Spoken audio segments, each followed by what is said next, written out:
मसीह में सभी विश्वासी भाई बहनों को फिर एक बार जय मसीह की। आइए अपने शिक्षण पर चलते हैं। दूसरा तिमोथी 2 अध्याय 3 वचन। मसीह यीशु के अच्छे योद्धा के समान मेरे साथ दुख उठा। और हम बात कर रहे हैं इफिसियों की पत्री 6 अध्याय 18 वचन से, जहाँ पर हम प्रार्थना के बारे में सीख रहे हैं। आइए हम प्रार्थना के बारे में सीखने के लिए पुराने नियम के एक घटना की तरफ ध्यान देंगे। ये आपको मिलेगा दूसरा राजा की किताब 18 और 19। पढ़ने से पहले इस घटना के बारे में मैं आपसे बात करना चाहता हूँ। यहाँ पर यहूदा का राजा हिजकिय्याह, इस पर अश्शूर के राजा सनहेरीब ने हमला किया है और सनहेरीब का जो सेनापति है रबशाके, उसके और यहूदा के जो सैनिक है उनके बीच में बातचीत चल रही है और उससे आज हम कुछ चीजों को सीखने की कोशिश करेंगे। तो पहले मुद्दे पर हम चलेंगे। 18वां अध्याय 19 वचन। रबशाके ने उनसे कहा, हिजकिय्याह से कहो, महाराजा धीराज अर्थात अश्शूर का राजा यूं कहता है कि तू किस पर भरोसा करता है। अगर इस वचन को पहले मुद्दे में हम पढ़ेंगे तो शत्रु यहूदा का जो राजा है हिजकिय्याह, उसके भरोसे को चुनौती देता है।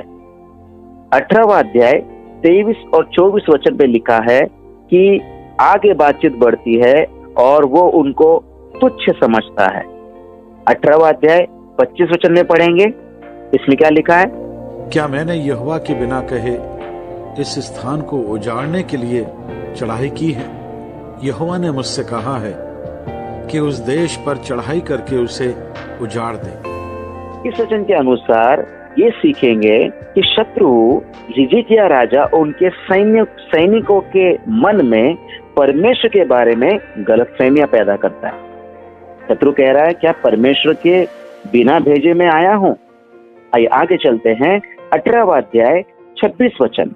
अपने दासों से अरामी भाषा में बातें कर, क्योंकि हम उसे समझते हैं, और हमसे यहूदी भाषा में शहरपनाह पर बैठे हुए लोगों के सुनते बातें ना कर। इस वचन से हम ये सीखते हैं, शत्रु जो कि अरामी भाषा जानता है लेकिन वो इब्री भाषा में बात करता है। वो क्यों ऐसा करता है? ताकि ये भाषा सबको समझ आए और उनका जो आत्मविश्वास है वो उसको तोड़ना चाहता है, और इस बातचीत के द्वारा वो यहूदी जो लोग हैं या परमेश्वर के जो लोग हैं उनके अंदर भय समाना चाहता है। 18वां अध्याय 34 और 35 वचन में पढ़ेंगे। हमात और अर्पाद के देवता कहाँ रहे? सपवेम, हेना और इवना के देवता कहाँ रहे? क्या उन्होंने शोमरोन को मेरे हाथ से बचाया है? देश देश के सब देवताओं में से ऐसा कौन है जिसने अपने देश को मेरे हाथ से बचाया हो? फिर क्या यहोवा यरूशलेम को मेरे हाथ से बचाएगा? इस वचन को आपको ध्यान से सुनना है या समझना है। शत्रु कहता है, कौन से देवता ने अपने राज्य को मुझसे बचाया है? क्या यहोवा भी यरूशलेम को मेरे हाथ से बचाएगा? वो घमंड से बात करता है। और उस बीच में एक वाक्य दिया गया है, शोमरोन। इसके पहले राजा सनहेरीब ने, जो कि अश्शूर का राजा है, जो इजराइल के राज्य के जो 2 भाग हो चुके थे, उसमें से 10 गोत्र जो एक जगह इकट्ठे होकर इजराइल राष्ट्र बनाए, उसका नाश कर चुका था, उसको हरा चुका था, उनको बंदी बनाकर वो तितर बितर कर चुका था। इसलिए अब वो घमंड से भरकर कह रहा है, क्या यहोवा यरूशलेम को भी मेरे हाथ से बचाएगा? इन सारे जो हमने वाक्य पढ़े, इसमें शत्रु हमला करने से पहले बोलने के द्वारा, बातचीत के द्वारा परमेश्वर के लोगों को विश्वास में कमजोर करना चाहता है, उनके भरोसे को तोड़ना चाहता है, भय समवाना चाहता है और घमंड से बात करता है। आइए आगे का वचन पढ़ेंगे। हिजकिय्याह ने क्या किया है? 18वां अध्याय 36 वचन पढ़ेंगे। परंतु सब लोग चुप रहे और उसके उत्तर में एक बात भी ना कही, क्योंकि राजा की ऐसी आज्ञा थी कि उसको उत्तर ना देना।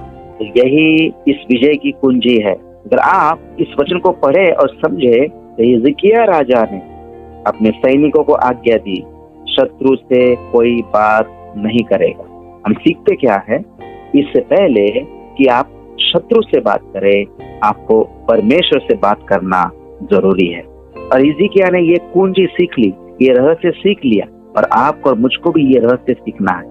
परिस्थिति कैसे भी क्यों ना हो, शत्रु कितने भी हमारे कान भरे, इससे पहले कि हम उसको जवाब दे, पहले हमें परमेश्वर से बात करना चाहिए, या हमें पहले परमेश्वर से बात करने की आदत डालनी चाहिए। तो आइए आगे बढ़ते हैं। दूसरा राजा 19वां अध्याय और 14 वचन को अगर हम पढ़े, वहां पर यूं लिखा है, इस पत्री को हिजकिय्याह ने दूतों के हाथ से लेकर पढ़ा, तब यहोवा के भवन में जाकर उसको यहोवा के सामने फैला दिया। इस वचन से हमको ये सीखने को मिलता, शत्रु ने बोला और एक चिट्ठी भी लिखकर हिजकिय्याह के राजा तक पहुंचाई। जो बातचीत वो हिजकिय्याह के सैनिकों से कर रहा था, अब वो चिट्ठी के द्वारा राजा हिजकिय्याह तक भी आई है। और राजा हिजकिय्याह ने क्या किया है, उस पत्री को परमेश्वर के भवन में जाकर फैला दिया। और यहीं से शुरू होता है आत्मिक युद्ध, प्रार्थना।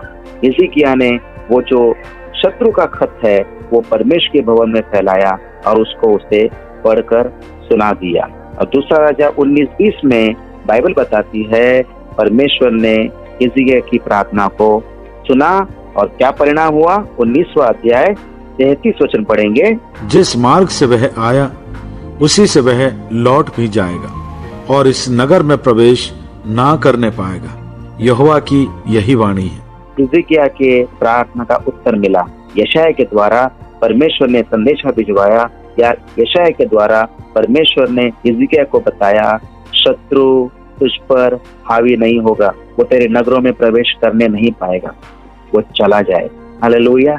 और यही हमें सीखना है कि प्रार्थना आत्मिक युद्ध में बहुत बड़ी भूमिका निभाती है, और इसलिए हमें प्रार्थना करना नहीं छोड़ना चाहिए। आइए प्रार्थना का क्या परिणाम हुआ, 19वां अध्याय 35 पढ़ेंगे।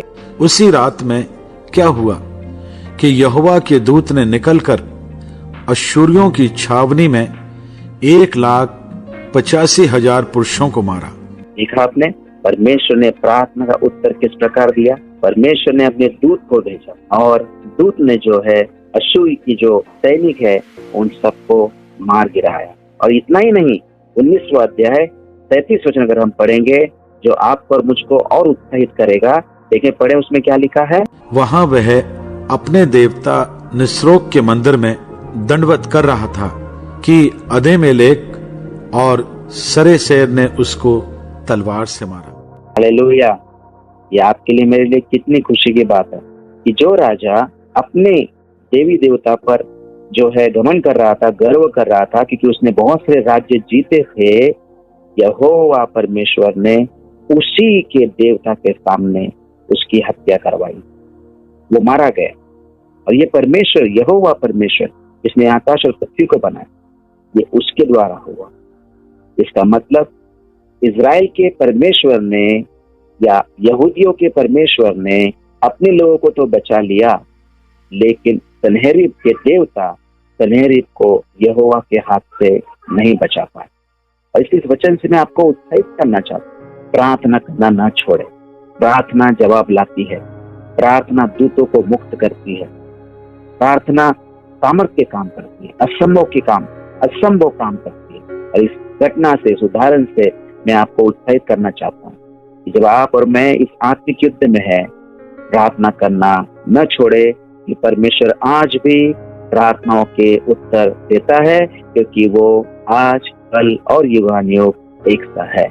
आइए प्रार्थना करें। प्यारे पिता यीशु के नाम, आज के वचन के द्वारा हमसे बात हो, प्रार्थना करने में हम हियाव न छोड़े, हिम्मत ना हारे, निराश ना हो, लेकिन हम प्रार्थना करें, क्योंकि प्रार्थना एक कार्य करती है और तू उत्तर देता है। और जब तू उत्तर देता है, अद्भुत काम होते हैं। क्यों दया कर, और आज का वचन हमें प्रार्थना करने में उत्साहित करेगा, और प्रार्थना के द्वारा इस आत्मिक युद्ध को हम जीत पाएंगे। यीशु के नाम से मांगते हैं, सुन और कबूल कर। आमीन।